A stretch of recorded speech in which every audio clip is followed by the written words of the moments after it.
സംഘർഷത്തെ തുടർന്നടച്ച എറണാകുളം മഹാരാജാസ് കോളേജിൽ ഇന്ന് വിദ്യാർത്ഥി സംഘടനകളുടെ യോഗം ചേരും. ജില്ലാ കളക്ടർ പങ്കെടുക്കുന്ന യോഗത്തിൽ കോളേജ് തുറക്കുന്നതിൽ തീരുമാനമുണ്ടായേക്കാം. രക്ഷിതാക്കളെ കൂടി ഉൾപ്പെടുത്തി കോളേജിൽ വർക്കിംഗ് ഗ്രൂപ്പ് രൂപീകരിക്കാനാണ് തീരുമാനമായിരിക്കുന്നത്. എന്തായാലും മഹാരാജാസ് കോളേജിൽ ഇങ്ങനെ അടുത്തിടെ ഇത്തരത്തിലുള്ള സംഭവങ്ങൾ ഉണ്ടാകുന്നു. അധ്യാപകരെ അവഹേളിക്കുന്ന സംഭവങ്ങൾ നമ്മൾ കണ്ടതാണ്. ഇപ്പോൾ ഇങ്ങനെ വിദ്യാർത്ഥികൾ തമ്മിലുള്ള സംഘർഷത്തിൽ എന്താണ് സംഭവിച്ചതടക്കം നമ്മൾ കണ്ടത്. അങ്ങനെ വലിയ രീതിയിലുള്ള ഒരു സംഘർഷത്തിലേക്കാണ് മഹാരാജാസ് കോളേജ് കടന്നത്. അതിൽ നിരവധി അറസ്റ്റ് ഉണ്ടാകുന്നതൊക്കെ നമ്മൾ കണ്ടതാണ്. എന്തായാലും ഡാനി ഇപ്പോൾ വാർത്തയുടെ വിശദാംശങ്ങൾ പങ്കുവയ്ക്കും. ഡാനി, ഇന്നിപ്പോൾ വിദ്യാർത്ഥി സംഘടനകളുടെ യോഗം ചേരുകയാണ്. ജില്ലാ കളക്ടർ പങ്കെടുക്കുന്നുണ്ട്. എന്ത് പ്രതീക്ഷിക്കണം?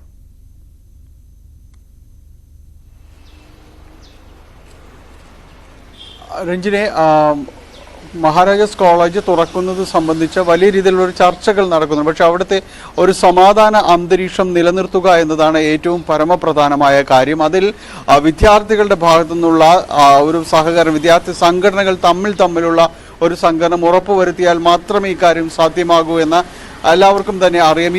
ഈ ഒരു കാര്യങ്ങൾ കൂടുതലായിട്ട് തന്നെ വിദ്യാർത്ഥികളെ ബോധ്യപ്പെടുത്തേണ്ടതുണ്ട്. കാരണം വളരെ ചെറിയ കാര്യങ്ങൾക്ക്, വളരെ നിസ്സാര കാര്യങ്ങൾക്ക് സംഘർഷം വലുതാകുന്നൊരവസ്ഥയിലേക്ക് അടക്കം പോവുകയാണ് പലപ്പോഴും തന്നെ ഉണ്ടാവുക. അത് ചിലപ്പോൾ സംഘർഷമുണ്ടാകുന്ന കാര്യങ്ങൾ വളരെ ചെറിയ കാര്യങ്ങളിൽ തുടങ്ങി പിന്നീട് അതീവ ഗുരുതരമാകുന്നൊരു സ്ഥിതിയിലേക്ക് തന്നെയാണ് ഏതു സമയവും മഹാരാജാസിൽ കാണുന്നത്. നമുക്കറിയാം, 10ഓളം കേസുകളാണ് ഏതാണ്ട് ഒരു മാസത്തിനുള്ളിൽ ഈ കോളേജ് ക്യാമ്പസുമായി ബന്ധപ്പെട്ട് എടുത്തിട്ടുള്ളത്. അതെല്ലാം തന്നെ വിദ്യാർത്ഥി സംഘടനകൾ തമ്മിലുള്ള വിഷയങ്ങളെ കുറിച്ചാണ്. കോളേജ് യൂണിയൻ തെരഞ്ഞെടുപ്പ് കഴിഞ്ഞതിന് ശേഷം നാളിതുവരെയും അതുമായി ബന്ധപ്പെട്ടുണ്ടായ പ്രശ്നങ്ങൾ ഇതുവരെയും അവസാനിച്ചിട്ടുമില്ല. അപ്പോൾ ഇത്തരം കാര്യങ്ങൾ എന്തുകൊണ്ട് അവിടെ വിഷയങ്ങൾ ഉണ്ടാകുന്നു എന്നത് സംബന്ധിച്ച് എല്ലാവർക്കും വളരെ വ്യക്തമായ ഒരു ധാരണയുണ്ട്.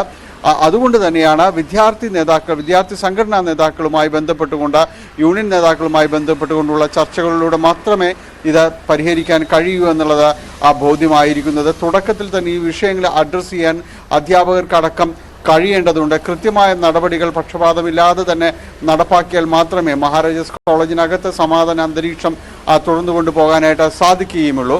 അപ്പോൾ കഴിഞ്ഞ ദിവസം ചേർന്ന യോഗത്തിൽ ഇത്തരം കാര്യങ്ങളെല്ലാം തന്നെ വളരെ വ്യക്തമായിരുന്നു. ഇന്ന് വിദ്യാർത്ഥി സംഘടനാ നേതാക്കളുടെ പ്രതിനിധികളുമായിട്ടടക്കം ചർച്ച നടത്തുന്നു.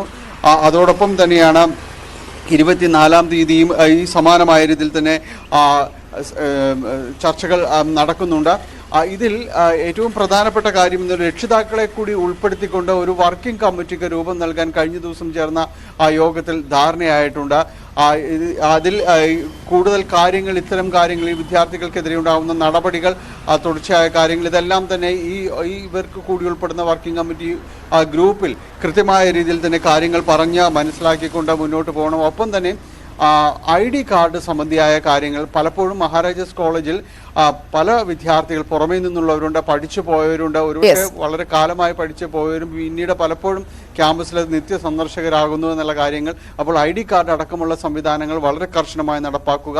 വൈകിട്ട് 6 മണിക്ക് ശേഷം ആരെയും തന്നെ അവിടെ പ്രവേശിപ്പിക്കാതിരിക്കുക. അങ്ങനെ തുടരണമെന്നുണ്ടെങ്കിൽ പ്രിൻസിപ്പലിന്റെ അനുമതിയോടക്കം മാത്രമേ സാധ്യം. അങ്ങനെ ഒരു കർശന നിയന്ത്രണത്തിലേക്ക് മഹാരാജാസിനെ കൊണ്ടുവരിക, അത് വിദ്യാർത്ഥി സംഘടനാ നേതാക്കളുമായി ആലോചിച്ച് നടപ്പാക്കുക എന്നതാണ് ലക്ഷ്യമിടുന്നത്. അതിന് തുടർ ചർച്ചകൾ. അതാണ് അവിടുത്തെ സാഹചര്യം. ഡാനി ഇപ്പോഴാണ് വാർത്തയുടെ വിശദാംശങ്ങൾ പങ്കുവച്ചത്. അങ്ങനെ ഒരു കർശന നിയന്ത്രണത്തിലേക്ക് മഹാരാജാസിനെ കൊണ്ടു. അതിൽ വിദ്യാർത്ഥി സംഘടനകളുടെ യോഗമടക്കം ഇന്ന് കോളേജിൽ നടക്കുന്നു. കളക്ടർ അതിൽ പങ്കെടുക്കുമെന്നത് ഏറ്റവും പ്രധാനപ്പെട്ട ഒരു കാര്യം കൂടിയാണ്.